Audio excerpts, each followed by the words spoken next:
6 বছরের ছোট্ট মেয়ে আসিফা তাকে পর্যন্ত গণধর্ষণ করে করে নির্মমভাবে মেরে ফেলেছে। পতিতালয়কে আল্লাহ হালাল করেছেন নাকি হারাম? সবাই একমত আমার সাথে? যদি আল্লাহ হারামই করে থাকেন বাংলার জমিনে, পতিতালয়কে হালাল করলো কে? পরিবেশ দেখে দেখে কথা পাল্টানোর লোক তো আমরা না। ফ্যাসিবাদের আমলেই তো আলহামদুলিল্লাহ কথা বলার কারণে জেলে যাওয়া লেগেছে, আর এখন তো ফ্যাসিবাদ মুক্ত হয়েছে বাংলাদেশ। এখন কথা বলতে আর কি বাধা আছে? লম্বা চওড়া আলাপ করবো না, অল্প সময়ের মধ্যেই মৌলিক কয়েকটা বার্তা দিয়ে আমার আলোচনার ইতি টানবো ইনশাআল্লাহ। আরে যাদের কোনো অবদান নাই এই দেশে, না রাজনীতির অঙ্গনে, না জনমানুষের ভেতরে, না কোনো সেবামূলক সংগঠনে, শুধুমাত্র মুসলমানের ঘরে ঘরে ব্যভিচার ছড়িয়ে দিতে পেরেছে। আল্লাহ মাহমুদ শফিকে তেতুল হুজুর বলে গালি দিয়েছে, প্রকাশ্যে সমকামিতার পক্ষে দালালি করেছে, এমনকি ফ্যাসিবাদের পা নিজে তো চেটেছে, নিজের বউরে দিয়ে পর্যন্ত চাটিয়েছে। এইরকম লোকগুলোকে ধরে ধরে উপদেষ্টা বানানোর অধিকার কে দিয়েছে? যতদিন আল্লাহ বাঁচিয়ে রেখেছেন এই হায়াত বিক্রি করে দিলাম আল্লাহর কাছে। একটা বিধানও গোপন করব না, সবগুলো কথা বলবো এবং যতটুকু সম্ভব সর্বোচ্চ পরিমাণ দ্বীনের উপর চলবো। এতে যদি গালি দেয়, আরে দেখ না। এতে যদি ষড়যন্ত্র করে, করুক না। দুনিয়ার কারো গালির ভয়ে, হামলার ভয়ে, মামলার ভয়ে, জেলের ভয়ে, জুলুমের ভয়ে, গুমের ভয়ে, আয়নাঘরের ভয়ে, ক্রস ফায়ারের ভয়ে, ফাঁসির ভয়ে আমরা আল্লাহর একটা বিধানও ছাড়তে পারবো না।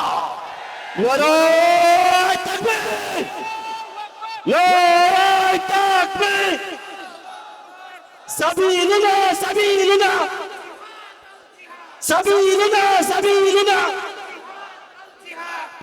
نرى التكبير نرى التكبير اليسال السماء قومون খুলনাবাসীর পক্ষ থেকে লাল গোলাপ শুভেচ্ছা, খুলনাবাসীর পক্ষ থেকে লাল গোলাপ শুভেচ্ছা, ছাত্রস্থানের এই পক্ষ থেকে লাল গোলাপ শুভেচ্ছা, দারুল উলুমের পক্ষ থেকে লাল গোলাপ শুভেচ্ছা, আলেম উলামার পক্ষ থেকে লাল গোলাপ শুভেচ্ছা, ইসলামা সাহেবের আগমন শুভেচ্ছা স্বাগতম।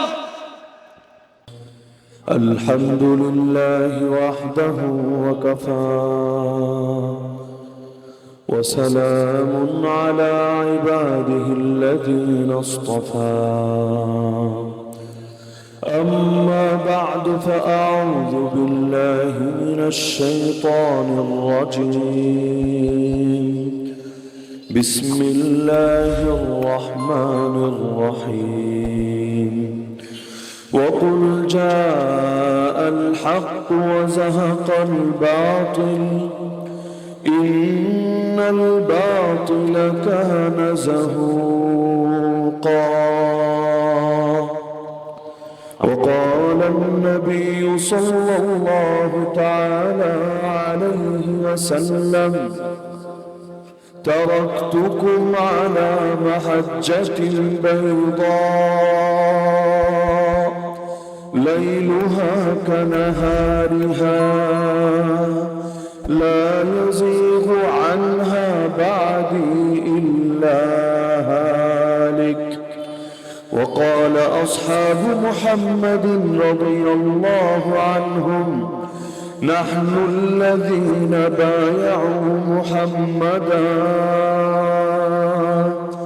على الجهاد ما بقينا أبدا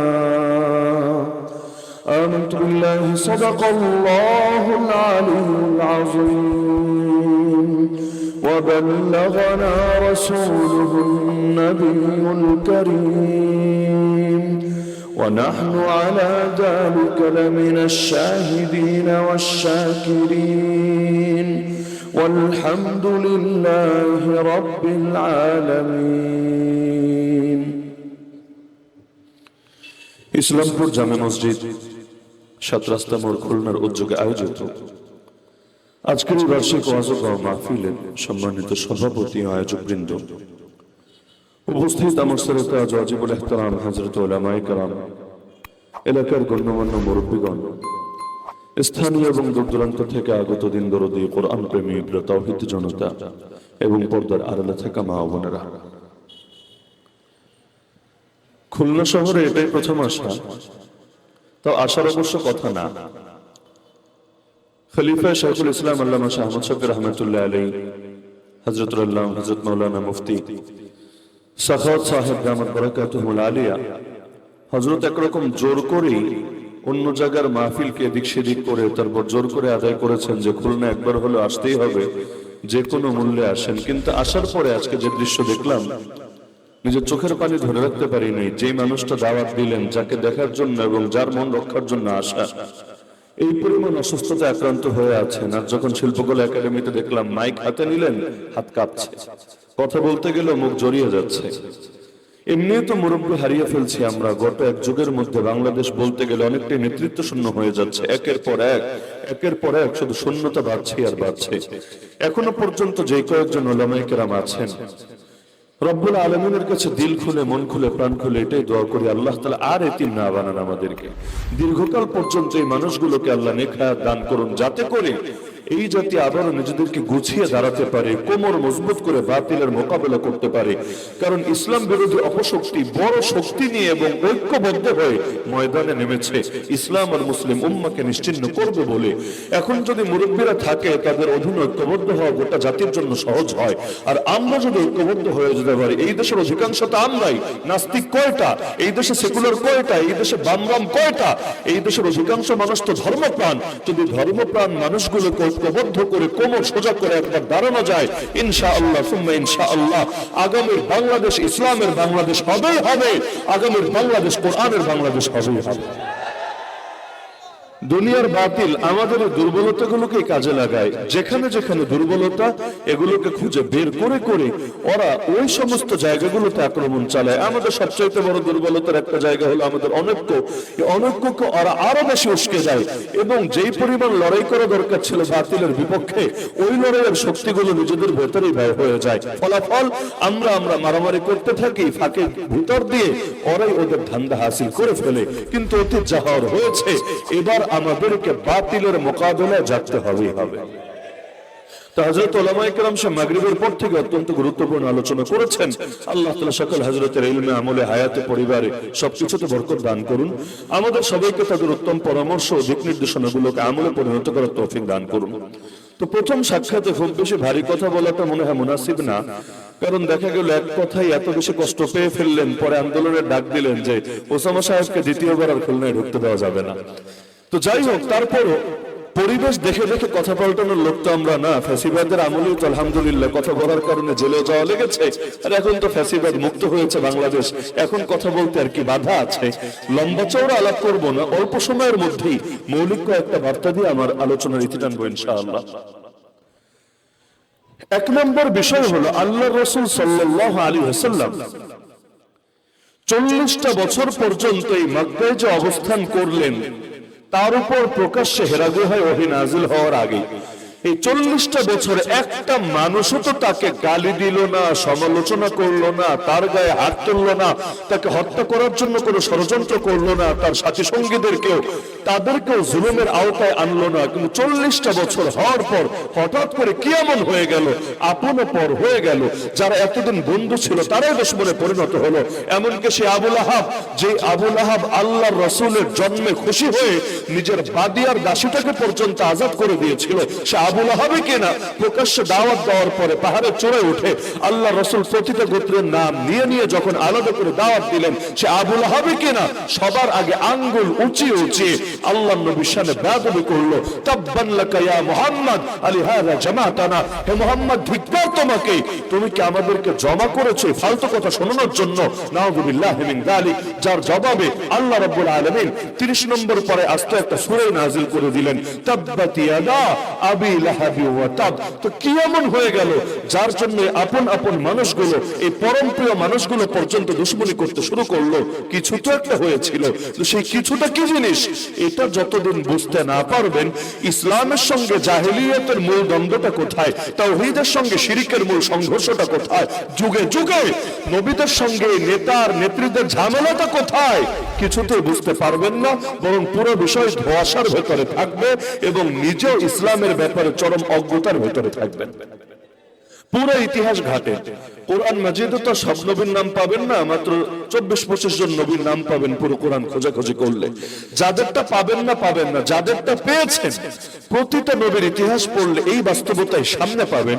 তাদের সম্প্রদায়ের খেটে খাওয়া মানুষরা, গরিব দুঃখী জনতারা, নিঃস্ব অসহায় শ্রেণীরা, শ্রমিক মজদুররা প্রাথমিকভাবে স্বতঃস্ফূর্তভাবে স্বেচ্ছাপ্রণোদিত হয়ে তাদের পথে কাটা বিছায় নাই, বরং নবীদেরকে সবচাইতে বেশি চ্যালেঞ্জ মনে করেছে নেতা গোষ্ঠীরা, সভাসদ বর্গরা, রাজা বাদশারা, ক্ষমতাসীনরা।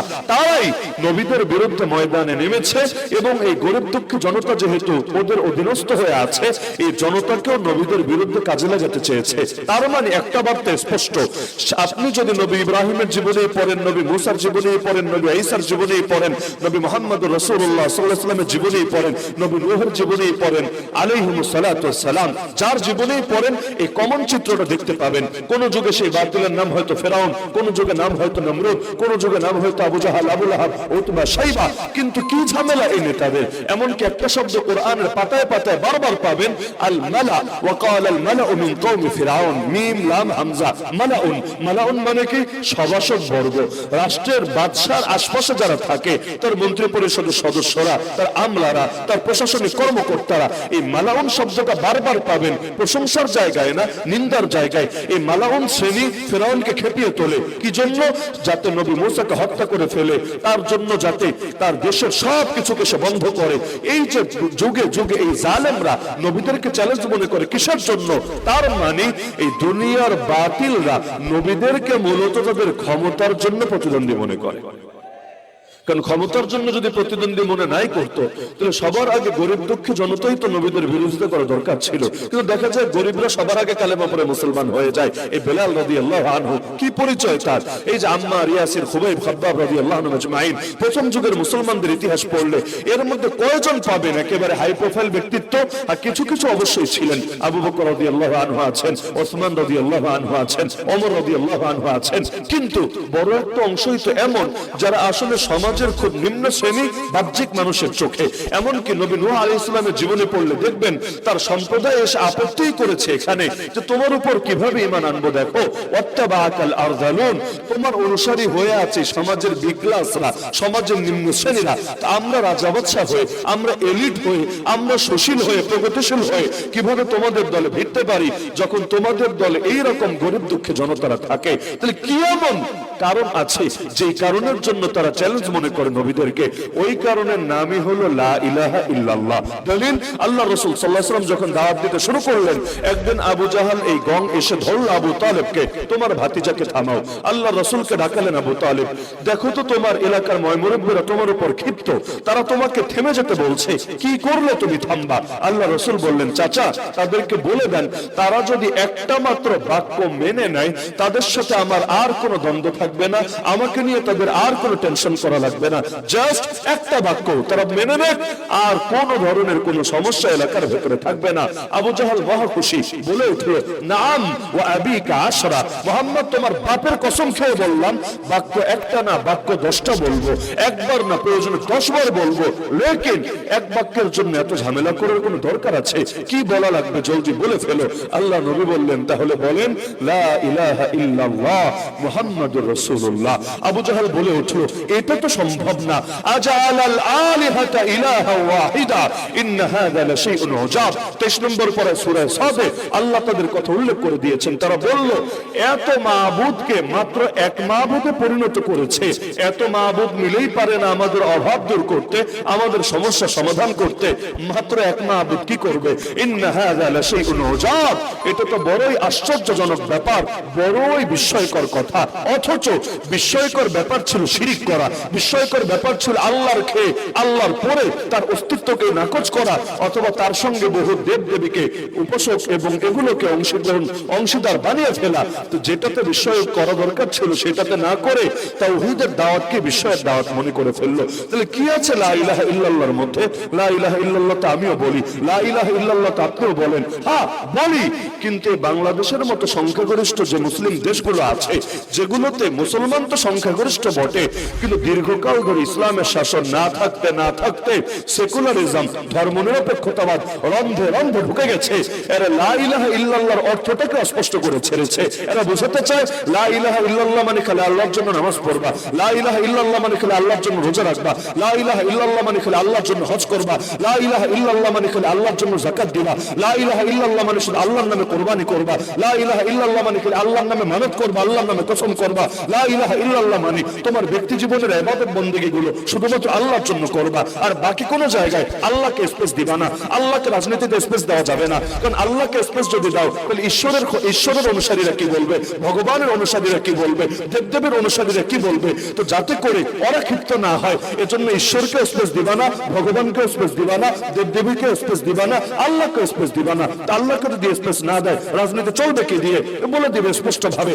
রাজনীতি আল্লাহর দেওয়া বিধান দিয়ে চলবে না, রাজনীতি চলবে মানুষের দেওয়া বিধান দিয়ে। তার মানে আল্লাহর জায়গায় মানুষকে প্রতিস্থাপিত করা হচ্ছে যে আল্লাহ তুমি মসজিদে সীমাবদ্ধ থাকো, আল্লাহ তুমি মাদ্রাসায় সীমাবদ্ধ থাকো, আল্লাহ তুমি মাহফিল খানকার মার্কাজে সীমাবদ্ধ থাকো। রাজনীতি চলবে মানুষের বানানো আদর্শ দিয়ে, অর্থনীতি চলবে সুদের ভিত্তিতে, পুঁজিবাদের ভিত্তিতে, মানুষের বানানো আদর্শ দিয়ে। আইন কানুন চলবে কোরআন দিয়ে না, সুন্নাহ দিয়ে না, সেটাও মানুষের বানানো আদর্শ দিয়ে। বিচার আচার চলবে মানুষের বানানো আদর্শ দিয়ে, আইন কানুন চলবে মানুষের বানানো আদর্শ দিয়ে, সংবিধান লেখা হবে মানুষের বানানো আদর্শ দিয়ে, সভ্যতা সংস্কৃতি চলবে মানুষের বানানো আদর্শ দিয়ে, বিনোদন হবে সেটাও মানুষের বানানো আদর্শ দিয়ে, এমনকি ফ্যামিলি ল চলবে সেটাও মানুষের বানানো আদর্শ দিয়ে। আল্লাহকে কোণঠাসা করে রাখা হবে খুবই ক্ষুদ্র একটা জায়গার ভেতরে। এভাবে অফার যদি আবু জাহালকে দেওয়া হতো, আবু জাহাল নারাজ হতো না, বলতো ঠিক আছে। কেন? কারণ হলো জাহেলি যুগে আল্লাহ নবী সাল্লাল্লাহু আলাইহি ওয়াসাল্লাম 40 বছরে দাওয়াত শুরু করার আগে যে ইবাদত করেন নাই বিষয়টা এমন না, লম্বা লম্বা ইবাদত করেছেন। হিরা গুহায় গিয়ে মাসের পর মাস কি করলেন? ইবাদতই তো করেছিলেন। আল্লাহ রাসূল সাল্লাল্লাহু আলাইহি ওয়াসাল্লাম হজের সময় হাজীদের খিদমত করেন নাই। আল্লাহ রাসূল সাল্লাল্লাহু আলাইহি ওয়াসাল্লাম বিভিন্ন সময়ে সামাজিক সেবামূলক সংগঠন হিলফুল ফুজুল, এই যে হিলফুল ফুজুলে কাজ করেছিলেন, এটাও তো নবুয়ত প্রকাশিত হওয়ার আগে। তাহলে আল্লাহ রাসূল আগে নামাজও পড়েছেন, রোজাও রেখেছেন, দান সদকাও করেছেন, হাজীদের খিদমত করেছেন, হাজীদের পানি পান করিয়েছেন। এমনকি আমার আগের আলোচক তো ঘটনা শোনাচ্ছিলেন, ওই যে হাজরে আসওয়াদ নিয়ে দ্বন্দ্ব লেগেছিল, আল্লাহ রাসূল সেই দ্বন্দ্বের সমাধানও করেছিলেন। এগুলোর কারণে কেউ তার উপর ক্ষিপ্ত হয় নাই। যদি নামাজের কারণে ক্ষিপ্ত হতো, আল্লাহ রাসূল যখন হিরা গুহায় গিয়ে নবীর উপর অ্যাটাক করে দিত, কই তখন তো মারলো না। তাহলে 40 বছর পর্যন্ত ইবাদতের জন্য কেউ মারলো না, কেউ ধরলো না, কারণ ইবাদত ওরাও করতো, ল্যাংটা হয়ে হজ করতো, ল্যাংটা হয়ে করুক আর কাপড় পরে করুক, হজ তো করতো। আরে ওরাও নামাজ পড়তো, যদিও কখনো সেজদা আল্লাহরে দিত আর কখনো দেবদেবীরে দিত। ওরাও দান সদকা করতো, যদিও দান সদকা করার ক্ষেত্রেও অনেক সময় তারা শিরিক করে ফেলতো, বিভিন্ন ভুল নীতি প্রয়োগ করতো। তার মানে মূল ঝামেলা ছিল নামাজে না, মূল ঝামেলা ছিল রোজায় না, মূল ঝামেলা ছিল হজে না, মূল ঝামেলা ছিল লা ইলাহা ইল্লাল্লাহ তাওহীদে। অর্থাৎ সব ক্ষেত্রে আল্লাহর একত্ব স্বীকার করার মাঝে ওরাও আল্লাহরে অস্বীকার করতো না। ওরা মানতো আল্লাহকে, নাস্তিক ছিল না। নাস্তিক শাহবাগে থাকতে পারে, নাস্তিক ঢাবিতে থাকতে পারে, নাস্তিক খুলনায় থাকতে পারে, কিন্তু আবু জাহাল আবু লাহাব নাস্তিক ছিল না। বরঞ্চ তাদের কথা কোরআনে আছে, ওয়ালা ইন সাআলতাহুম মান খালাকাস সামাওয়াতি ওয়াল আরদ ওয়া সাখখারাশ শামসা ওয়াল কমার লা ইয়াকুলুন্না আল্লাহ। হে নবী, আপনি যদি ওদেরকে জিজ্ঞাসা করেন আসমান জমিন কে সৃষ্টি করেছে, চাঁদ সূর্য কে পরিচালনা করে, মুশরিক হয়েও জবাব দিবে আল্লাহ করে। আল্লাহই যদি করে, ইবাদত আল্লাহর কর না, এটা আর পারবে না। তার মানে আল্লাহর অস্তিত্বকে স্বীকার করে, কিন্তু সব জায়গায় আল্লাহর সামনে নিজেকে সঁপে দিতে পারে না। ইসলাম মানে কি? ইসলাম মানে আত্মসমর্পণ করা। মুসলিম কাকে বলে? মুসলিম তাকেই বলে যে আত্মসমর্পণ করেছে আল্লাহর সামনে। তাহলে এই বাংলাদেশের মধ্যে ইসলাম কায়েমের প্রতি সবচাইতে বড় বাধা কোথায়? আরে সবচাইতে বড় বাধা এখানে, এই জাতির অধিকাংশ মানুষ আজও রাজি না আল্লাহর সামনে নিজেদেরকে সঁপে দিতে। তারা নিজেদের বানানো জিনিসকে আল্লাহর জিনিসের সমান বা তার চাইতেও বেশি দামি বানিয়ে ফেলে। পতিতালয়কে আল্লাহ হালাল করেছেন নাকি হারাম? সবাই একমত আমার সাথে? যদি আল্লাহ হারামই করে থাকেন বাংলার জমিনে, পতিতালয়কে হালাল করলো কে?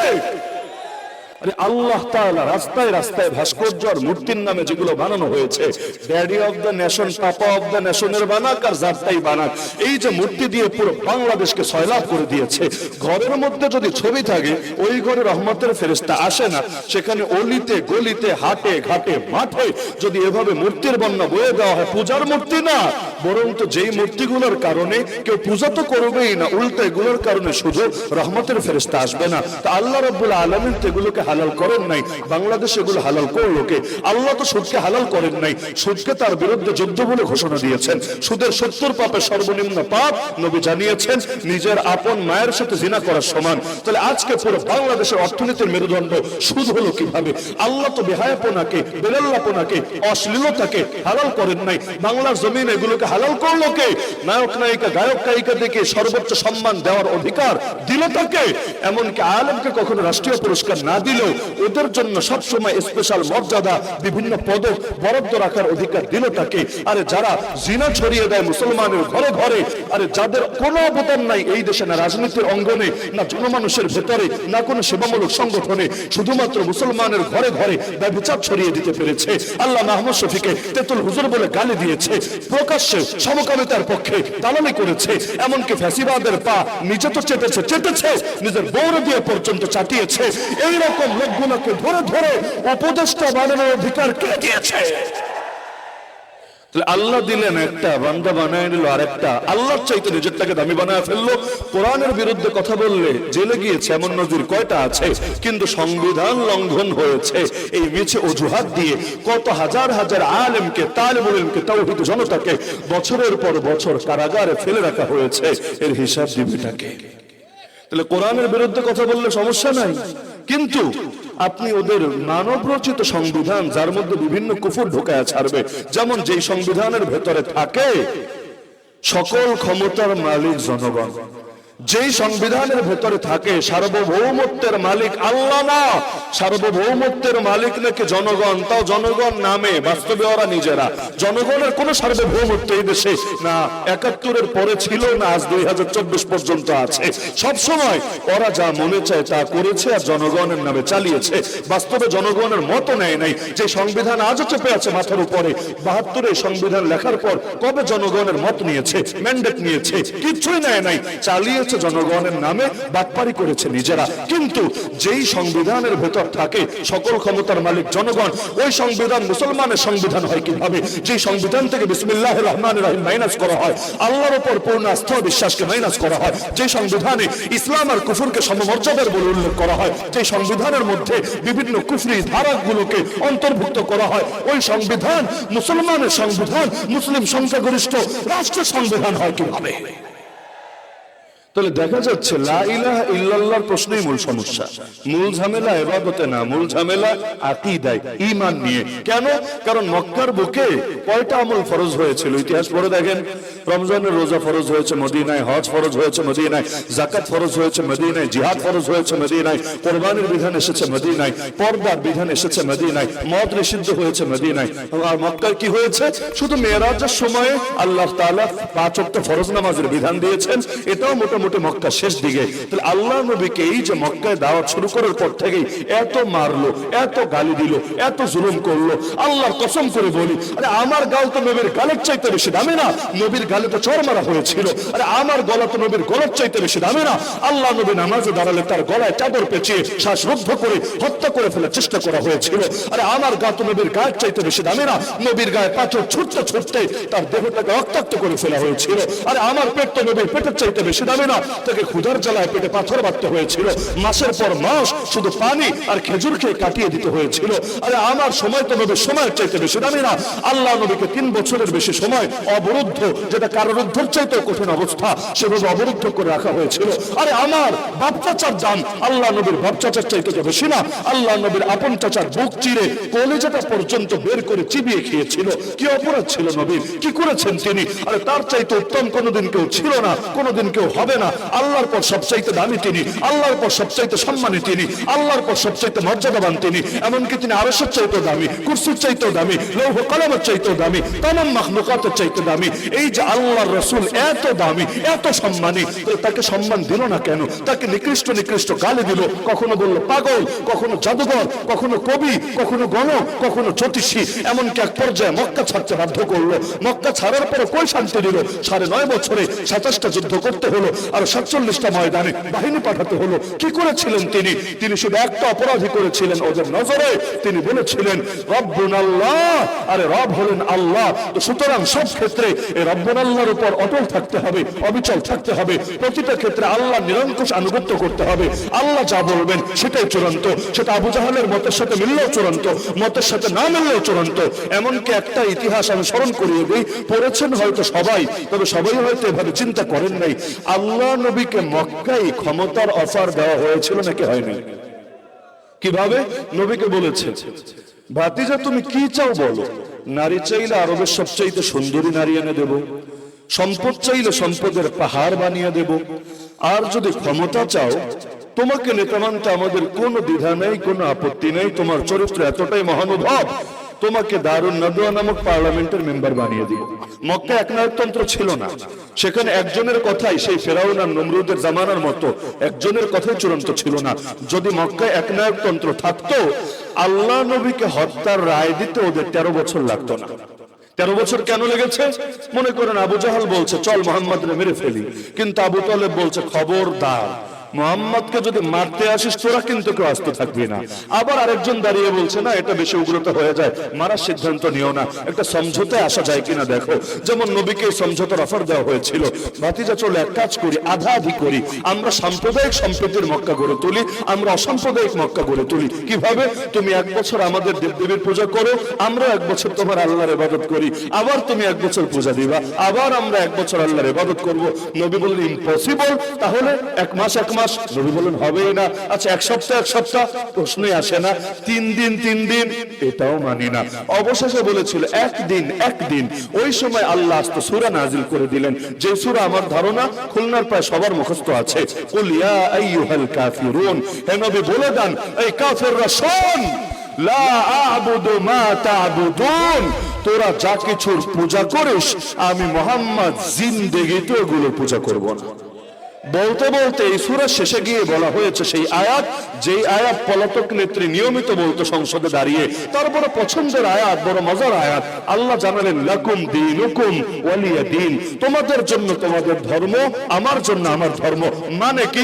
মানে বুঝতে চাইলে সূরার প্রেক্ষাপট দেখলেই চলে। আরে মানে ইন্ডিয়া থেকে আবিষ্কার করা লাগবে না, মানে এটা দিল্লি থেকে শিক্ষা হাসিল করে বলা লাগবে না, সূরার প্রেক্ষাপট দেখলেই বোঝা যায়। নবীকে অফার দেওয়া হয়েছিল ঈমান আর কুফরকে মিলিয়ে ফেলো, তাওহীদ আর শিরককে মিশ্রিত করে জগা খিচুড়ি রান্না করার চেষ্টা করো। কিন্তু আল্লাহ জানিয়ে দিলেন, নবী বলে দেন আরে তোরা থাক তোদের ধর্ম নিয়ে, আমাকে থাকতে দে আমার ধর্ম নিয়ে, আমি মার খেতে পারি, মাজলুম হতে পারি, অসহায় দিন কাটাতে পারি, তাই বলে আমার ধর্মকে তোদের কুফর আর শিরকের সাথে আর জাহেলিয়াতের সাথে মিশ্রিত করে বিকৃত করতে পারি না, ধর্মকে বরবাদ করতে পারি না, ধর্মকে জগা খিচুড়িতে পরিণত করতে পারি না। আরে তোরা তোদেরটা নিয়ে থাক, আমার উপর তোদেরটা চাপাতে আসিস না।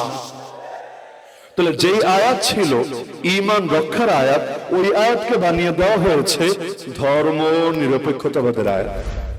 কোরআন দিয়ে সেকুলারিজমের দলিল, কোরআন দিয়ে শিরকের দলিল, কোরআন দিয়ে কুফরের দলিল। এটা যদি কোরআনের শানে অবমাননা না হয়, অবমাননা কাকে বলে? তাহলে এই যে আল্লাহ নবীকে মক্কায় ক্ষমতার অফার দেওয়া হয়েছিল, নিলেন না কেন? একটা জটিল প্রশ্ন। নবীর দুয়ারে এসে ক্ষমতার অফার দেওয়া হচ্ছে, মুহাম্মদ তুমি চাইলে নেতা মেনে নেব, রাজি হলেন না কেন? আপনি হলে তো হতেন, আমি হলে হয়তো হতাম, নবী হলেন না কেন? এটা যদি বুঝে ফেলেন, এই যে তাওহীদ আর শিরকের সংঘর্ষের গুরুত্বপূর্ণ যে পয়েন্টটা আমি ফোকাসে আনতে চাচ্ছি, আরো বেশি ক্লিয়ার হতে পারবেন ইনশাআল্লাহ। নবী হন নাই এজন্য, হ্যাঁ এই ব্যাখ্যা দিয়ে লাভ নাই যে আল্লাহ নবী তিনি ক্ষমতা চান নাই, তিনি পাওয়ার চান নাই। অবশ্যই পাওয়ার চেয়েছেন, পাওয়ার যদি না চান মদিনায় গিয়ে পাওয়ার কেন গ্রহণ করেছেন? তখন কেন আমিরুল মুমিনিন তিনি হয়েছেন? পাওয়ার অবশ্যই লাগবে। ইসলামের পক্ষে পাওয়ার ব্যয় হবে না, তোকে কুফরের পক্ষে পাওয়ার ব্যয় হবে নাকি? হকপন্থীদের পাওয়ার থাকবে না, তোকে বাতিলপন্থীদের পাওয়ার থাকবে নাকি? আরে যারা কোরআন সুন্নাহ চেতনা ধারণ করে ওদের যদি পাওয়ার না থাকে, তাহলে তো দিল্লিবাদীরা ওদের পাওয়ার দিয়ে এদের নাম নিশানা মুছে ফেলার চেষ্টা করবে। পাওয়ার তো লাগবেই। সিংহের পাওয়ার না থাকলে শিয়ালি রাজায় পরিণত হবে, আর সিংহের যদি পাওয়ার থাকে, হুঙ্কার দেওয়া মাত্র শিয়াল মামারা লেজ গুটিয়ে পালাতে বাধ্য হবে। পাওয়ার লাগে। এজন্য আমাদের ইমামরা লিখে গিয়েছেন আস-সাইফু ইউইনু আলা ফাহমিল হক, তরবারি হক বুঝতে সাহায্য করে। কারো কাছে একটু জটিল মনে হতে পারে, যাদের কাছে জটিল মনে হবে 28 নম্বর পারার সর্বশেষ পৃষ্ঠা সূরা হাদীদের আয়াতটা দেখে নিতে পারেন। ওয়া আনজালনাল হাদীদ ফীহি বাসুন শাদীদ ওয়া মানাফিউ লিন-নাস ওয়া লিয়া'লামাল্লাহ মান ইয়ানসুরুহু ওয়া রাসূলুহু বিল গায়ব। আল্লাহ বলেন, আর আমি নাজিল করেছি লোহা। লোহা লোহা কিন্তু নাজিল হয় না, লোহা তো মাটির নিচ থেকে আসে, নাকি আসমান থেকে নাজিল হয়? লোহা যদি নাজিল হতো মাথার কারো আস্ত থাকতো না। বৃষ্টি নাজিল হয়, বৃষ্টির সাথে সাথে শিলা মানে এক শ্রেণীর পাথর এগুলো নাজিল হয়, লোহা নাজিল হয় না। লোহা নাজিল হলে উপায় ছিল আমাদের, কিন্তু আল্লাহ ওই শব্দ ব্যবহার করছেন, আর আমি লোহাকে নাজিল করেছি। মূলত এটা উপর থেকে পড়ে নাই, উপর থেকে নিচে নামানোকে নাজিল করা বলে। তো আল্লাহ এই শব্দ কেন ব্যবহার করেছেন? এই শব্দ ব্যবহার করেছেন তিনি যে কোরআন নাজিল করেছেন, ওই কোরআনের সাথে এর একটা বাহ্যিক রূপক সাদৃশ্য দেখানোর জন্য। কারণ এর আগে আল্লাহ বলে দিয়েছেন যে তিনি কোরআন নাজিল করেছেন যাতে করে মানুষ ন্যায় প্রতিষ্ঠা করতে পারে। তারপরে তিনি বলে দিচ্ছেন আর লোহাও নাজিল করেছেন, যে লোহার মধ্যে প্রচন্ড রণশক্তি আছে আর মানুষের জন্য বহু উপকার আছে, যাতে করে আল্লাহ জেনে নিতে পারেন কে তাকে এবং তার রাসূলকে সাহায্য করে অদৃশ্যভাবে। আপনি বলতে পারেন, হুজুর লোহার মধ্যে কি উপকার? আরে লোহার মধ্যে উপকার আছে বলেই তো লেজ গুটিয়ে পালিয়েছে। লোহায় যদি উপকার না থাকতো পালাতো কি দিয়ে? আপনি বলতে পারেন, হুজুর পালিয়েছে তো আমরা রাজপথে নামার কারণে। কে বলেছে? যতই রাজপথে নামেন না কেন, লোহাওয়ালারা, আমি নাম বলতে চাই না, লোহাওয়ালারা সবাই যদি নব্য লক্ষণ সেনের পক্ষে থাকতো, তাহলে যতই আপনারা রাজপথে নামেন না কেন লাভ হতো না, উল্টা আপনাদের বুকগুলোকে গুলি করে ঝাঁঝরা করে দিত। দুনিয়াকে গুলির আকাল পড়েছে নাকি? গুলি প্রয়োজনে কিনে আনা হতো। যদি লোহাওয়ালারা পক্ষে থাকতো, আন্দোলন ব্যর্থ হওয়ার সমূহ আশঙ্কা ছিল। কিন্তু লোহা যখন নিউট্রাল পজিশনে চলে আসলো যে আর বেশি দালালি করতে পারবো না, আর বেশি চাটাচাটি করতে পারবো না, কারণ বেশি চাটাচাটি করলে জাতির সঙ্গে প্রতারণা হবে, পরবর্তীতে জাতি চাটনিওয়ালা জিব্বারও টাইমে ছেড়ে দিতে পারে, এজন্য আর পারবো না চাটতে, তখন কিন্তু ঠিকই বাধ্য হয়েছে পালাতে। তা লোহার দরকার নাই, লোহার দরকার নাই। লোহা মানেই খারাপ না রে ভাই। কেন? ডাক্তারের হাতেও ছুরি থাকে, ডাকাতের হাতেও ছুরি থাকে, থাকে না? আমি কিন্তু একটু সফট করে বলছি, আমি নরমালি এত সফট করে বলি না, কিন্তু আগে বলেছি না যে খুলনা আসলাম যেহেতু প্রথমবার, একটু সফট করেই বলি। প্রথম সাক্ষাতে বেশি কষ্ট দিতে নাই, না হলে আবার বদদোয়া টদদোয়া দিবেন আশঙ্কা আছে। ডাক্তারের হাতেও ছুরি থাকে, ডাকাতের হাতেও ছুরি থাকে। দেখতে উভয়টা একরকম হতে পারে, কিন্তু আসলে কি দুই ছুরি এক? ডাকাত ছুরি দিয়ে কোপানো লাগবে না, জাস্ট যদি দেখায় আপনাকে রাস্তায়, এই যে মাহফিল থেকে ফিরবেন 12টার সময় এক চিপা করলে তো যদি বের করে খালি দেখায়, দেওয়া লাগবে না মায়ের। সারা জীবন যতবার মনে পড়বে দিল থেকে বদদোয়া বের হয়ে আসবে।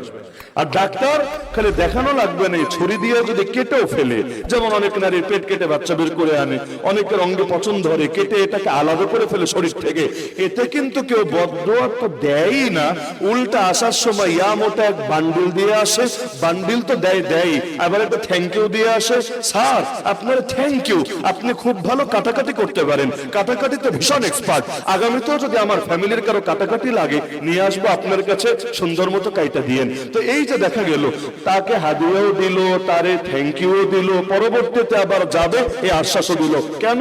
আগেরটাও তো ছুরি, পরেরটাও তো ছুরি, ছুরি তো ছুরিতে পার্থক্য কি? আপনি বলবেন দেখতে যদিও দুটি ছুরি, কিন্তু এক ছুরি হলো গজবের ছুরি আর এক ছুরি হলো রহমতের ছুরি।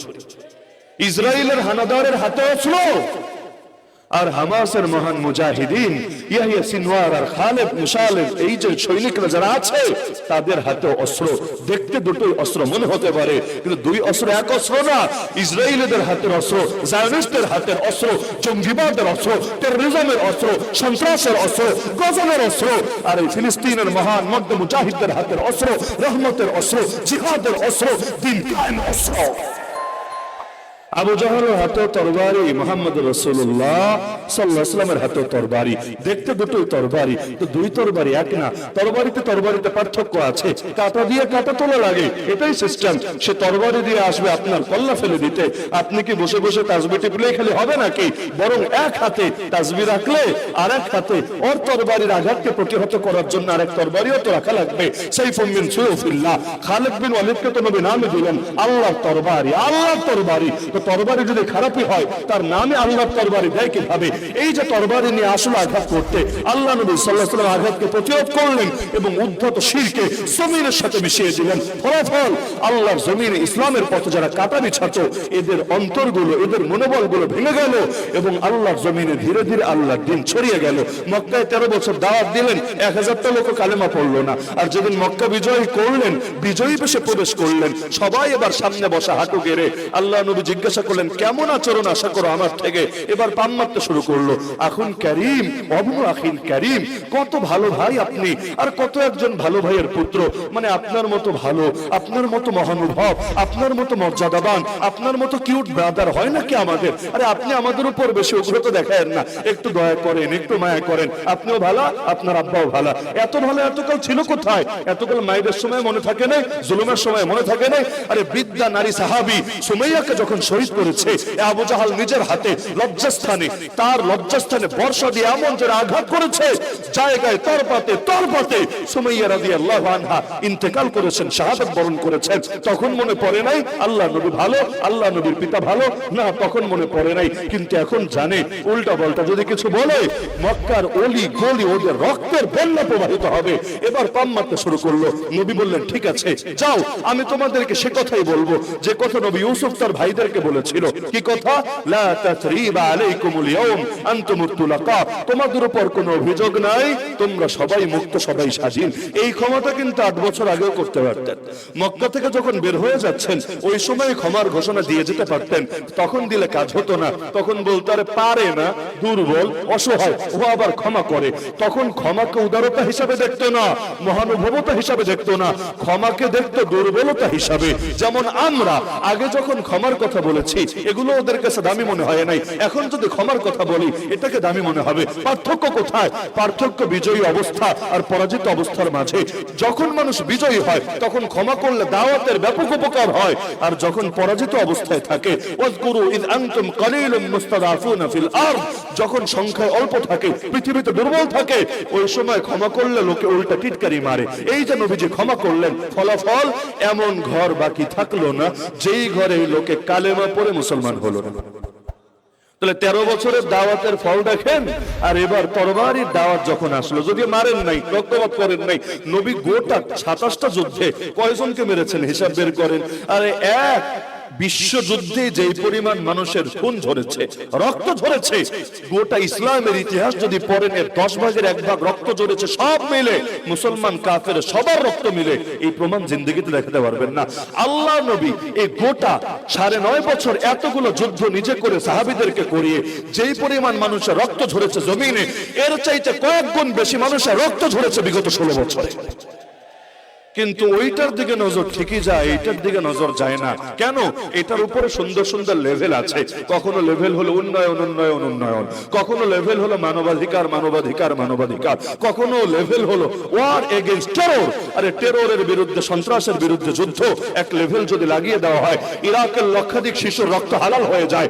আরে 70 বছরের বেশি সময় ধরে ফিলিস্তিনি ভাই বোনদেরকে জুলুম করা যায়। সন্ত্রাসের বিরুদ্ধে যুদ্ধ এক লেভেল লাগিয়ে দিলে ডক্টর আফিয়া সিদ্দিকাকে এই বুড়ো বয়সে এসে আমেরিকার কারাগারে নির্মম ভাবে বন্দী করে রাখা হয়। আর যার কিডনি গুলো ইতিমধ্যে ড্যামেজ হয়ে গিয়েছে, মুখের দাঁতগুলো পর্যন্ত খসে খসে পড়ে গিয়েছে, এই বুড়ো মানুষটার পর্যন্ত রহম করতে পারছে না, করম করতে পারছে না। নারীদের এত দয়া এত মায়া ওদের কাছে, মালালা ইউসুফজাইকে নিয়ে নোবেল দিতে পারে, কিন্তু এই বুড়ি বয়সে মরের কাছাকাছি পৌঁছে গেছে, এই বয়সেও ডক্টর আফিয়া সিদ্দিকাকে পারে না কারাগার থেকে মুক্ত করতে। অথচ আল্লাহর বান্দা কি করেছে? শুধুমাত্র তার নামে জঙ্গিবাদের মিছে একটা অজুহাত তুলে দিয়েছে। ফলাফল ওদের জন্য সব বৈধ হয়ে গিয়েছে। এই যে গোটা দুনিয়া মুসলমানের রক্ত রঞ্জিত করেছে, যেই পরিমাণ রক্ত এক আমেরিকার হাতে লেগে আছে, যেই পরিমাণ রক্ত এক আমেরিকার হাতে লেগে আছে, আর অতীত ইতিহাসে সবচাইতে কুখ্যাত লোকেরাও এত পরিমাণ মানুষকে মারেনি। হাজ্জাজ বিন ইউসুফকে বলা হয় উম্মতের সবচেয়ে বড় জালেম। কি করেছে? কয়জনকে মেরেছে? এক হাজ্জাজ বিন ইউসুফ যেই পরিমাণ মানুষকে মেরেছে, এর চাইতে অন্তত 20 গুণ বেশি মানুষের রক্তে আমেরিকার হাত রঞ্জিত হয়ে আছে। এরপরে আর মানবাধিকারের ধ্বজাধারী, এরপরে আর শান্তিকামী। তো বলছিলাম আল্লাহ নবী তিনি কি ক্ষমতার বিরোধী ছিলেন? না, বরঞ্চ তিনি ক্ষমতার পক্ষে ছিলেন। কেন? কারণ পাওয়ার যদি না থাকে প্রতিটা ক্ষেত্রে ইসলামকে বিজয় করবেন কিভাবে? যত মাহফিল করেন, যত দাওয়াত দেন, যত মাদ্রাসা করেন, যত তাবলীগ করেন, যত খানকা খোলেন, আরে পার্লামেন্টের মধ্যে ইসলামের বাতিকে কিভাবে জ্বালাবেন, কোর্ট কাচারি থেকে ব্রিটিশ আইন, মানব রচিত আইন, বিভিন্ন কুফরি শিরকি আইন দূর করে আল্লাহর জমিন আল্লাহর বিধান কিভাবে কায়েম করবেন। এই যে গোটা জাতি রন্ধে রন্ধে সুদ ছড়িয়ে গেছে, আর সুদ মানে আল্লাহর বিরুদ্ধে যুদ্ধ, আল্লাহর বিরুদ্ধে যুদ্ধ মানে অর্থনৈতিকভাবে দুর্ভিক্ষ আসবে আসবে, বেবরকতে আসবে আসবে।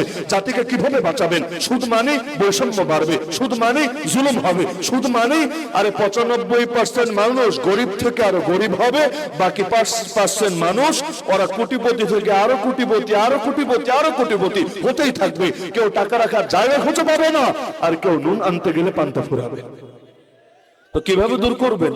আল্লাহ নবীজি তিনি মক্কায় কেন ক্ষমতা নিলেন না? এজন্যই নিলেন না, মক্কায় যদি ক্ষমতা নিতেন, যেহেতু সেখানে তার কথাই চূড়ান্ত হতো না, বরং একসাথে বৈঠকে বসতো। বসার পর নবী বলতেন, আচ্ছা শোনো, চোরের সাজা হলো তাকে হাত কাটা হবে। আবু জাহাল বলতো, কুল ভাতিজা কুল, চোরের সাজা হলো আগে দলের না বিরোধী দলের এটা দেখতে হবে। যদি দলের লোক হয় হাতে একটা চুমু দিতে হবে, এবং সেখানে বলতে হবে কানে কানে, বেটা একাই খাবি, একা একা খেলে হবে না, কিছু দিয়া খা, তুইও খুশি থাক আমাদেরও খুশি রাখ। আর যদি বিরোধী দলের হয়, হাত কবজি থেকে না, প্রয়োজনে একেবারে কনুই থেকে অথবা বাহু থেকে কেটে দেওয়া হবে। আবু লাহাব বলতো, থাক এগুলো বেশি বাড়াবাড়ি হয়, তাহলে 6 মাসের জেল দিয়ে দাও, সব সমাধান হয়ে যাবে। এভাবে এক একজন এক এক মত দিত। সব মত নেওয়ার পরে কখনো নবী পাস, কখনো আবু জাহাল পাস, কখনো আবু লাহাব পাস। তার মানে কখনো ফয়সালা যেত আল্লাহর পক্ষে, কখনো ফয়সালা যেত আল্লাহর বিপক্ষে। নাউযুবিল্লাহি মিন যালিক। অথচ আল্লাহ যে ফয়সালা দিবেন, রাসূল যে বিচার করবেন, সেটাই চূড়ান্ত। এই ব্যাপারে কারো টু শব্দ করার অধিকারও নাই। কোরআন বলে দিচ্ছে, ফালা ওয়ারাব্বিকা লা ইউমিনুন হাত্তা ইউহাক্কিমুকা ফীমা শাজারা বাইনাহুম। আরে আল্লাহর কসম, ততদিন পর্যন্ত লোকের ঈমানদার হতে পারবে না যতদিন না নিজেদের সব ঝামেলার ব্যাপারে হে নবী তোমাকে চূড়ান্ত বিচারক হিসেবে মেনে না নেবে, এবং তুমি যে বিচারই করো অন্তরে কোনো দ্বিধা রাখবে না, আর তোমার বিচারের সামনে নিজেদেরকে সঁপে না দেবে। আল্লাহ নবী মক্কায় কেন ক্ষমতা নিলেন না? কারণ ক্ষমতা নিলে তাওহীদের সাথে নিতে পারতেন না, শিরিকের সাথে নিতে হতো। আর শিরিকের সাথে কোনোদিন ইসলাম জিন্দা হবে না। হক জিন্দা হবে হক তরিকায়, হক প্রতিষ্ঠিত হবে হক তরিকায়। তাহলে এবার বুঝেন, আল্লাহ নবী এই যে মক্কায় 13টা বছর দাওয়াত দিলেন, যদিও বেশ কষ্ট হলো, যদিও বেশ রক্ত ঝরলো, যদি 1000টা লোক কালেমা পড়ে মুসলমান হলো না, কিন্তু আলহামদুলিল্লাহ সুম্মা আলহামদুলিল্লাহ সুম্মা আলহামদুলিল্লাহ, এই 13 বছরের মেহনতের বরকতে বীজ লাগালেন মক্কায়, ফসল উঠলো মদিনায়। 13 বছর মায়ের খেলেন, 13 বছর জুলুম সইলেন, কিন্তু 13 বছর এই সফলতা চলে আসলো, জাগতিক সফলতা। আর মুসলমানদের জন্য ব্যর্থতা বলতে তো কিছু নাই। মুসলমান মায়ের খেলেও সফল, মুসলমান জান দিলেও সফল। শাহাদাত তাই মাতলুব মাকসুদ মুমিন, না মালে গনিমত না কিশওয়ার কুশাই। কিন্তু কি এমন হলো, মক্কায় বীজ লাগালেন, মদিনায় ফসল উঠলো, তাহলে মদিনার বুকে ইসলাম কায়েম হলো। এটা যদি বুঝতে পারি, আমরা যে বাংলাদেশে এত এত এত বছর ধরে মেহনত করি, তারপর ইসলাম কায়েম হয় না, কেন হয় না, এটা বুঝতে পারবো ইনশাআল্লাহ। এবং যদি আমরা আল্লাহ রাসূল সাল্লাল্লাহু আলাইহি ওয়াসাল্লামের আদর্শটা নিতে পারি, ইনশাআল্লাহ বাংলার জমিনও ইসলাম বিজয়ী হবেই হবে ইনশাআল্লাহ। তবে আমার মনে হচ্ছে, ওই যে শুরুতে প্রথম সাক্ষাতের কথা বলছিলাম না, যে এলাকাগুলোতে নিয়মিত যাতায়াত হয়, সেখানকার মানুষের চিন্তাধারা, তারা কিভাবে ভাবে, কিভাবে চিন্তা করে, এগুলো মোটামুটি জানাশোনা হয়ে যায়, কথা বলা সহজ। আর যেখানে যাতায়াত হয় না, সেখানে এই যে পরিবেশগুলো দেখেন, যেখানে যাতায়াত হয় না সেখানে আসলে একটা আইডিয়া করাটা কঠিন। বিভিন্ন মেজাজের লোক থাকে, বিভিন্ন সেন্টিমেন্টের লোক থাকে, এমনকি কেউ এমনও থাকতে পারে জীবনে বয়ান শোনেই নাই, নাম শুনেছে একজন হুজুর আসবে তাই এসে বসেছে, জানেই না যে হুজুর কি বাপ মায়ের গল্প করবেন, আসমানের উপরে না মাটির নিচে, জানেই না। তাদের কারো কারো কাছে হয়তো বিরক্তি লাগাও স্বাভাবিক। তারা খুশি হতো যদি একটা সুর দিয়ে কেচ্ছা শোনানো হতো, তারা খুশি হতো যদি আখিরাতের 2-1টা গল্প শুনে দেওয়া হতো, আরো বেশি খুশি হতো যদি 10টা জাল হাদিস আর 20টা ইমোশনের আলাপ শুনে দেওয়া হতো, আর কোনো কথাই ছিল না। এজন্য আমার কাছে মনে হচ্ছে আসলে যেই বিষয়ে আমি কথা বলতে যাচ্ছিলাম, এই বিষয়ে কথা বাড়ানোটা আজকে আর মুনাসিব না। এজন্য আলোচনা আমি আর দীর্ঘ করব না, শুধু একটা বার্তা দিব, শুধু শিরোনাম একটু শোনা গেলাম যে আল্লাহ নবী 13 বছরের দাওয়াত, মাত্র 13 বছর। স্বাধীন বাংলার বয়সে 53 বছর। 53 বছরে আমাদের ফলাফল এখনো নবীর ফলাফলের ধারে কাছেও না, 1000 ভাগের 1 ভাগও না। অথচ আল্লাহ নবী মাত্র 13 বছর মেহনত করলেন, যার মধ্যে 3 বছর জেল খাটা আছে, যার মধ্যে দীর্ঘ একটা সময় গোপন দাওয়াত আছে।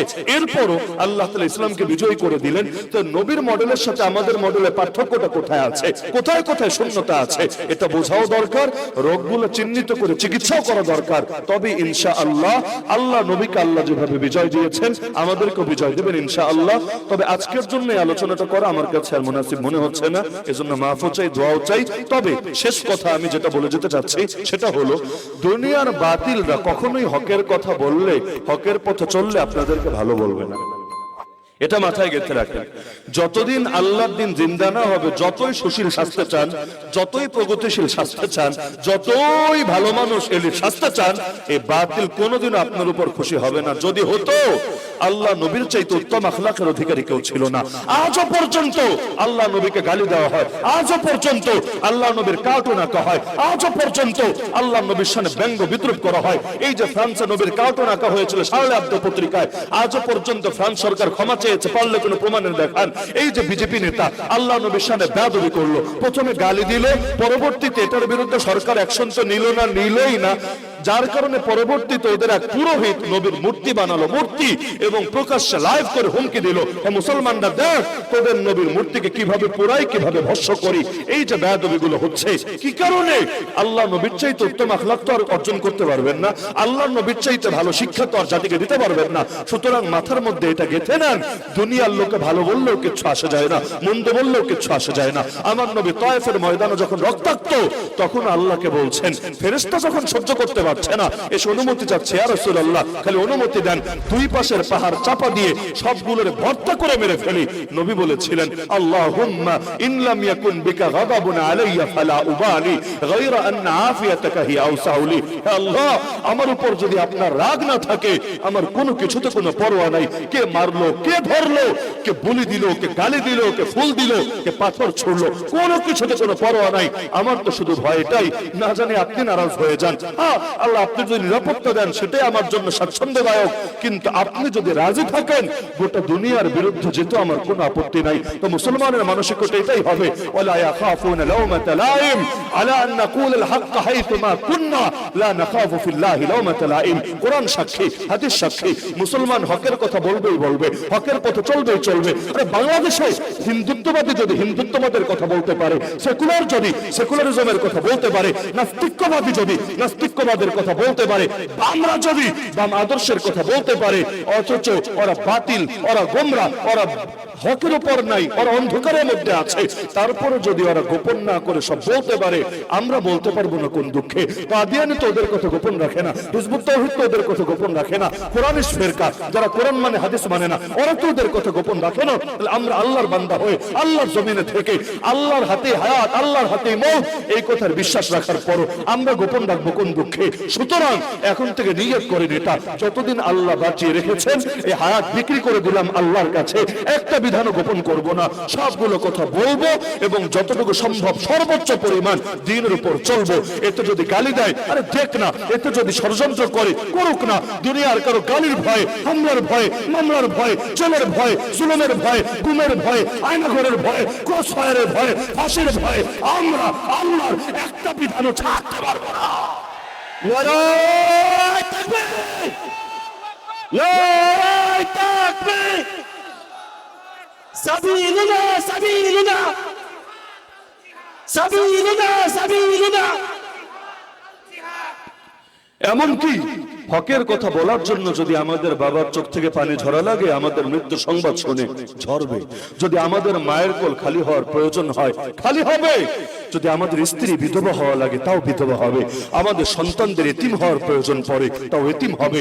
কিন্তু আমরা যতদিন জীবিত আছি, আমাদের ভেতরে রক্ত প্রবাহিত হবে, আমাদের ধমনের মধ্যে রক্ত প্রবাহিত থাকবে, ভেতরে প্রাণের ন্যূনতম স্পন্দন থাকবে। ইনশাআল্লাহ সুম্মা ইনশাআল্লাহ এই কল্লা কাটা যেতে পারে, কিন্তু এই কল্লা কোন বাতিলের সামনে, কোন তাগুতের সামনে, কোন কুফরি অপশক্তির সামনে কখনোই নত হতে পারে না। আমরা যদি না জাগি মা, কেমনে সকাল হবে? তোমার ছেলে জাগলে গোমা, রাত পোহাবে তবে। আসার ব্যাপার হলো, যেই জাতি একবার রক্ত দিতে শিখে গেছে, যেই জাতি একবার আন্দোলন সংগ্রাম শিখে গেছে, ওই জাতিকে রোখার সাধ্য পৃথিবীতে আর কার আছে? রক্তের পথ যখন চিনেই ফেলেছি, আরে এক জালেমকে দূর যখন করতেই পেরেছি, প্রয়োজনে আরো হাজার জালেম আসলে সব জালেমকে দূর করতে পারবো।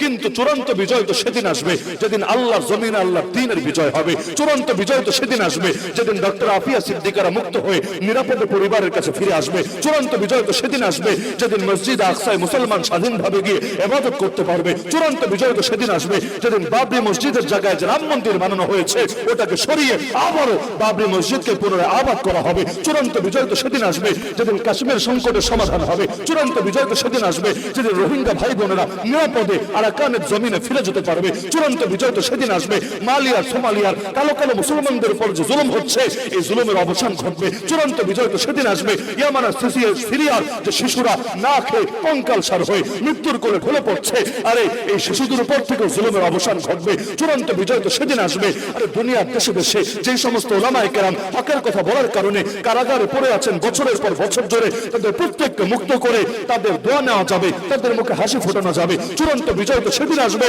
যেদিন আবু সাঈদার মুগ্ধের রক্তের কদর করে আরে তাদের রক্তের বদৌলতে এই বাংলার জমিনে ইসলামে শহীদ দাঁড় করানো যাবে। আরে চূড়ান্ত বিজয় তো সেদিন আসবে যেদিন আল্লাহর দ্বীনকে শুধু মসজিদে মাদ্রাসায় মাহফিল আর খানকা সীমাবদ্ধ রাখা হবে না, বরং আল কোরআনের আলো ঘরে ঘরে জ্বালানো তো হবেই। আল কোরআনের আলো পার্লামেন্টেও জ্বালো, আল কোরআনের আলো কোর্ট কাচারিতেও জ্বালো, আল কোরআনের আলো ব্যাংকেও জ্বালো, আল কোরআনের আলো অর্থনীতিতেও জ্বালো। এভাবে সব জায়গায় যখন আল কোরআনের আলো চলে উঠবে চূড়ান্ত বিজয় তো সেদিন আসবে। আর ইন্ডিয়ার মধ্যে এখনো অধিকাংশ মসজিদে বাইরের মাইক দিয়ে আজান দিতে পারে না। মুসলমান হাঁটতে গেলে বল জয় শ্রীরাম বল, বাধ্য করা হয় জয় শ্রীরাম বলতে।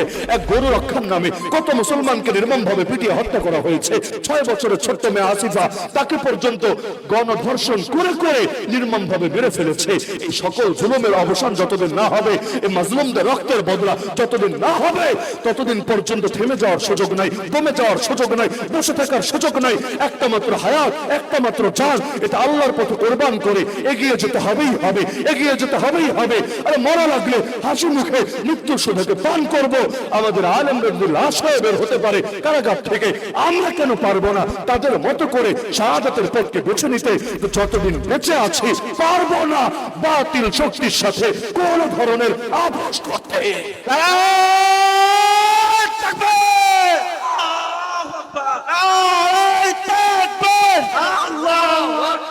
ইসলামের শত্রুরা হুঁশিয়ার সাবধান, হুঁশিয়ার সাবধান। ইসলামের শত্রুরা আল কোরআনের আলো ঘরে ঘরে জ্বালো, ঘরে ঘরে জ্বালো, আল হাদিসের আলো। নারায়ে তাকবীর।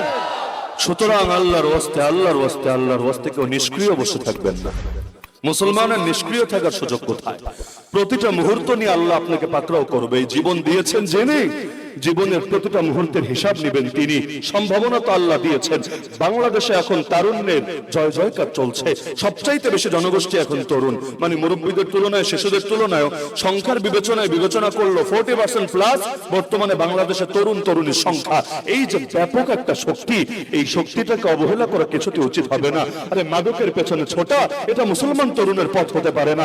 নারীর পেছনে ছুটে ছুটে ডিপ্রেশনে ভুগে সুইসাইডের পথ বেছে নেওয়া এটা মুসলমান তরুণের শান হতে পারে না। আরে মুসলমান পুরুষ সে একটা নারীর পিছনে ছুটে নিজেকে শেষ করবে, কিভাবে ভাবা যেতে পারে? আরে তারে আবার কি পুরুষ বলে যে কিনা একটা নারীর থেকে ছেঁকা খেয়ে আবার ডিপ্রেশনে ভোগে? আসল পুরুষ তো সে যে দুনিয়ার সব নারীদেরকে জালেমের হাত থেকে রক্ষা করতে পারে। আসল পুরুষ তো সে মা বোনের ইজ্জত হেফাজতের জন্য নিজের বুকের তাজা রক্ত ঢেলে দিতে জানে। আসল পুরুষ তো সে সারা দুনিয়ার সমস্ত মাজলুমদেরকে হেফাজত করার জন্য নিজের জানকে হাসি মুখে বিলীন করে। সুতরাং পুরুষ হলে আসল পুরুষের মতো হতে হবে। ওই রকম ফালতু টাইপের ব্যক্তিত্ব হওয়ার মধ্যে কোনো কল্যাণ নাই আমাদের জন্য। শয়তানের গোলামরাই যথেষ্ট শয়তানের ইবাদত করার জন্য। আমাদের লাগবে না শয়তানের ইবাদত করা। একটা মাত্র জীবন, কেউ ইনঅ্যাক্টিভ থাকবেন না, কেউ নিষ্ক্রিয় থাকবেন না। আল্লাহ যে জান দিয়েছেন, যে মাল দিয়েছেন, যাকে যা দিয়েছেন এটা দ্বীনের পথে ব্যয় করেন। নিজেই নিজের হিসাব নেন যে আল্লাহ যখন জিজ্ঞাসা করবে বান্দা তোকে জীবন দিয়েছিলাম, তোকে যৌবন দিয়েছিলাম, দুটো আলাদা প্রশ্ন হবে কিয়ামতের ময়দানে। তোকে জীবন দিয়েছি কি করেছিস, তোকে যৌবন দিয়েছি কি করেছিস? সবাই যাতে জবাব দিতে পারি আল্লাহ খুব বেশি না পারলেও কিছু তো করেছি, আল্লাহ যতটুকু করেছি আমার ত্রুটির দিকে না তাকিয়ে তোমার রহমতের দিকে তাকিয়ে ততটুকু অন্তত কবুল করে নাও। রব্বানা তাকাব্বাল মিন্না ইন্নাকা আনতাস সামিউল আলিম ওয়া তুব আলাইনা ইন্নাকা আনতাত তাওয়াবুর রহিম। কিছুই যদি করতে না পারি কি জবাব দেব সেদিন? মেরি জিंदगी का मकसद तेरे दीन की सरफराजी, मैं इसीलिए मुसलमान, मैं इसीलिए नामाजी। আল্লাহ আমাদের সবাইকে তার দ্বীনের সৈনিক হিসেবে কবুল করে নিন। আল্লাহ তাআলা আমাদেরকে আমাদের মুরব্বিদের পথে চলার তৌফিক দান করুন, যারা হাসি মুখে নিজেদের জান দিয়েছেন। আবু হানিফা লাশ হয়ে কারাগার থেকে বের হয়েছেন, আপোষ করেন নাই। ইমাম আহমদ বুড়ো বয়সে মায়ের খেতে খেতে পিঠের গোশত কিমা কিমা হয়েছে, আপোষ করেন নাই। সৈয়দ আহমদ শহীদ বালাকোটের ময়দানে শহীদ হয়েছেন, আপোষ করেন নাই। শাইখুল হিন্দ বুড়ো বয়সে নির্বাসিত জীবন যাপন করেছেন, আপোষ করেন নাই। আর আজকের মুরব্বীদেরকে দেখলে তো অবাক হই। এই যে আহমদ শফি সাহেবের খলিফা আল্লামা সাখাওয়াত সাহেব, তিনি যদি আজকে একটা খানকা খুলে বসে যান এবং এটার মধ্যে নিজেকে সীমাবদ্ধ রাখেন, তার কি দুনিয়ার কোনো কিছুর অভাব পড়বে? হাজার হাজার মানুষ আসবে একবার তার থেকে দোয়া নিতে, একবার সাক্ষাৎ করতে। তারা যেই পরিমাণ সফর করে, যেই পরিমাণ দ্বীনের বার্তা নিয়ে মানুষের জোরে দুয়ারে ঘোরে, যদিও বাস্তবতা এটাই যে বাংলাদেশে এখন অধিকাংশ মানুষ ইসলাম বোঝে না, ইসলামের জন্য নিজেদেরকে কোরবান করতে রাজি হয় না। তারপরও এই বন্ধা মাটির ভেতরেও যেই পরিমাণ তারা বীজ বপনের চেষ্টা চালান, সুবহানাল্লাহ, মাঝে মধ্যে লজ্জা লাগে। আমরা তরুণ হয়ে কি করতে পারছি, আমরা জোয়ান হয়ে কি করতে পারছি। কারাগারে যখন দেখতাম 60 বছর 65 বছরের মুরব্বী মানুষ ঠিক মতো হাঁটতে পারে না, দুজন ধরে ধরে উঠাতে হয়। এইরকম আলেমরা হকের জন্য জেলে, আর শেষ রাতে উঠে যখন হাত দুটো তুলে আল্লাহর কাছে কেঁদে বলতো আল্লাহ, এরকম এক একটা ডাক যখন শুনতাম ভেতরটা মোচড় দিয়ে উঠতো। আর আজও আমার দিল বলে যত আন্দোলন যত সংগ্রাম হয়েছে, মূল বিজয় আসলে এগুলোর জন্য আসে নাই। মূল বিজয় এসেছে মাজলুমানের বদদোয়ার কারণে। মাজলুমানের বদদোয়ায় রবের আরশ কেঁপে ওঠে। মাজলুমানের বদদোয়া আল্লাহ কখনো ফিরায় না। এই বদদোয়া যার উপর লেগেছে ও পালাবে না তো জগতে কে পালাবে? সুতরাং মুরব্বীরাই যদি এত কোরবানি দিতে পারেন এই বয়সে এসে, আমরা জোয়ানরা পারবো না ইনশাআল্লাহ? আমার এখনো মনে পড়ে সে আন্দোলনের আগে মধুপুরের পেশা বলেছিলেন, গুলি করলে সবার আগে আমার গায়ে লাগবে, এরপর আমার ছাত্রদের গায়ে লাগবে। নেতার কথা তো এমনই হবে। আলহামদুলিল্লাহ তাই হলো। তার কপালে গুলি লাগলো। ছবিও হয়তো অনেকে দেখেছেন, বুড়া মানুষ যার বয়স প্রায় 80, মানে তার সমপর্যায়ের যারা ছিলেন ক্লাসমেট টাইপের, অধিকাংশ দুনিয়ায় নাই, কবরে। এই বয়সে গুলি খেলেন ঠিক, একটা না দুইটা গুলি, তারপরও দেখে আজও পর্যন্ত সবার আগে এগিয়ে আছে। তার কাছে গেলে আমার লজ্জা লাগে যে আমরা কি করি আর উনি কি করেন। তো আলহামদুলিল্লাহ সুম্মা আলহামদুলিল্লাহ, কায়েদ মিল্লাত আল্লামা জুনায়েদ বাবনগরীকে দেখেছি হাঁটতে পারেন, এমন জুলুম করেছে মৃত্যু পর্যন্ত। নিয়মিত পায়ের মধ্যে পানি জমে থাকতো, পানি পাতে ভর দেওয়ার শক্তি থাকতো না। এমন কই যে বাটন ফোন একটা ছিল, অ্যান্ড্রয়েড তো বোঝেই না, বাটন ফোন একটা ছিল, মাঝে মাঝে এত দুর্বল হতো হাতে নিয়ে, মানে কল যে রিসিভ করবে, যে চাপটা যে দিবে শক্তি পেত না, পাশ থেকে রিসিভ করে দেওয়া লাগতো। এই পরিমাণ কষ্টের ভেতরে ছিলেন। তো সকলে জানেন, সকলে আমরা সবাই যখন জেলে, ওই সময়ও কিন্তু আপোষ করেন না। আলহামদুলিল্লাহ, মৃত্যু পর্যন্ত হিম্মত দেখিয়ে গিয়েছেন। এগুলো তো কাছাকাছি সময়ের কথা, 1000 বছর আগের কথা শোনাচ্ছি না। 1000 বছরের আগে তো আছে 1000 বছরের আগের ইতিহাস। সুতরাং মুরব্বীরা যদি এতটা পারেন, আমরা পারবো না ইনশাআল্লাহ? সেকুলারিজমের পেছনে ছুটেন না। গণতন্ত্রের নামে দিল্লি তন্ত্র আর ওয়াশিংটন তন্ত্র আর ভুয়া তন্ত্র আর ইসরায়েল তন্ত্র, এগুলোর পেছনে ঘুরে ঘুরে জীবনটারে বরবাদ করেন না। জনগণের সার্বভৌমত্ব কায়েমের জন্য যদি আপনার জীবন যায়, ডাইরেক্ট গিয়ে জাহান্নামে পড়বেন। জাহান্নামে যেতে হিসাব নিকাশও লাগবে না। আল্লাহ সার্বভৌমত্ব প্রতিষ্ঠার জন্য জান কোরবান করেন। রক্তের প্রথম ফোঁটা মাটিতে গড়িয়ে পড়ার আগে আল্লাহ মাফ করে দিবেন। জাফর তাইয়ার দুটো হাত কোরবান করেছিলেন কেন? কালেমার পতাকাটাকে উঁচু রাখার জন্য, আর কিছু না। নবী পতাকা দিয়েছেন, পতাকা পড়ে গেলে যুদ্ধ শেষ, সবাই বুঝবে হার মেনে নিয়েছে বা সন্ধি করেছে। ডান হাত দিয়ে ধরে রেখেছিলেন, একজন কোপ মেরেছে কাফের এসে, ডান হাত কেটে গেছে। বাম হাত দিয়ে ধরে ফেলেছেন খপ করে, আবার কোপ মেরেছে, এটাও কেটে গেছে। কিন্তু তিনি ভেবে পাচ্ছেন না, হাত গেছে যাক, কিন্তু আমি জিন্দা থাকতে নবীজির দেওয়া পতাকা মাটিতে পড়বে, এটা তো মেনে নেওয়া যায় না। এবার বাকি কাটা অংশ দিয়ে, এই বাহুটা দিয়ে কোন রকম জড়িয়ে ধরে রাখলেন, তবুও কাফেরের মন গলল না। চূড়ান্ত এক আঘাত হানলো, শহীদ হয়ে গড়িয়ে গেলেন। কিন্তু শেষ মুহূর্ত, যতক্ষণ নিজে দাঁড়ানো, শেষ মুহূর্ত পর্যন্ত কালেমার পতাকাটাকেও সমুন্নত রাখলেন, দাঁড় করিয়ে রাখলেন। আল্লাহ নবীজি তার কথা শুনিয়ে কেঁদে ফেললেন। নবী বললেন, আরে আমি নিজে দেখেছি, এই যে জাফর আল্লাহর জন্য দুটো হাত কোরবান করেছে, বিনিময়ে আমার আল্লাহ জান্নাতের মধ্যে জাফরকে দুটো ডানা দিয়ে দিয়েছে। সেই জাফরকে আমি দেখেছি জান্নাতে ডানা মেলে মেলে উড়ে বেড়াচ্ছে। এজন্যই তার নাম বলা হয় জাফর তাইয়ার। আরে আল্লাহর কি কুদরত! হানজালা রাদিয়াল্লাহু আনহু ফজরের নামাজে গেলেন, নবীজির মদিনার মসজিদে নামাজ পড়ে ঘরে ফিরে আসছেন, স্ত্রী একরকম জোরাজোরি করছেন। এক পর্যায়ে তিনি অনন্যপয় হয়ে স্ত্রীর সাথে মেলামেশা করলেন। গোসল ফরজ, এমন সময় ডাক আসলো নবীজির থেকে, জিহাদের ডাক। সঙ্গে সঙ্গে রণাঙ্গনে নেমে গেলেন। সেই যে নেমে গেলেন, আর ফিরতে পারলেন না, ফরজ গোসলের টাইম পেলেন না, এর আগে শহীদ হয়ে গেলেন। তার স্ত্রী সংবাদ পাঠালো 4 জনের মাধ্যমে নবীজির কাছে, ইয়া রাসূলুল্লাহ, এমনকি শহীদ হওয়ার আগেই সংবাদ চলে গেছে নবীর কাছে, ইয়া রাসূলুল্লাহ, হানজালার একটু গোসলের ব্যবস্থা করে দিয়েন। সে আমার সাথে মেলামেশা করেছিল, তার গোসল ফরজ হয়ে আছে। শহীদকে যদিও গোসল দেওয়া হয় না, তার ওই রক্তমাখা কাফনের সাথেই তাকে রেখে দেওয়া হয় কবরের ভেতর, কিন্তু হানজালা শহীদ হওয়ার পরও তাকে একটু গোসলের ব্যবস্থা করেন। যুদ্ধ শেষ, পুরো ঘটনা সবাই জানেন। হানজালাকে ফেরেশতারা নিয়ে গোসল দিয়ে এনেছিল, কিন্তু সবার কৌতূহল তার স্ত্রী আগেই খবর কিভাবে পাঠালো, স্ত্রী কেমনে জানলো সে শহীদ হবে? শহীদ হওয়ার আগে তো জানার কথা না, তাহলে কেমনে জানলো? এবং যার জন্য সাহাবীদেরকে উদ্যোগ নিতে হয়েছিল তার গোসল দেওয়ার জন্য, পরবর্তীতে তো ফেরেশতারা গোসল দিয়ে ফেলেছে। স্ত্রীকে গিয়ে জিজ্ঞাসা করলো, সে বলল, রাতে যখন ঘুমিয়েছিলাম স্বপ্ন দেখলাম আমার চোখের সামনে জান্নাতের দরজা খুলে গেছে। আমার স্বামী হানজালা সেই দরজার ভেতর দিয়ে প্রবেশ করেছে, প্রবেশ করা মাত্র আসমানের দরজা আবার লেগে গেছে।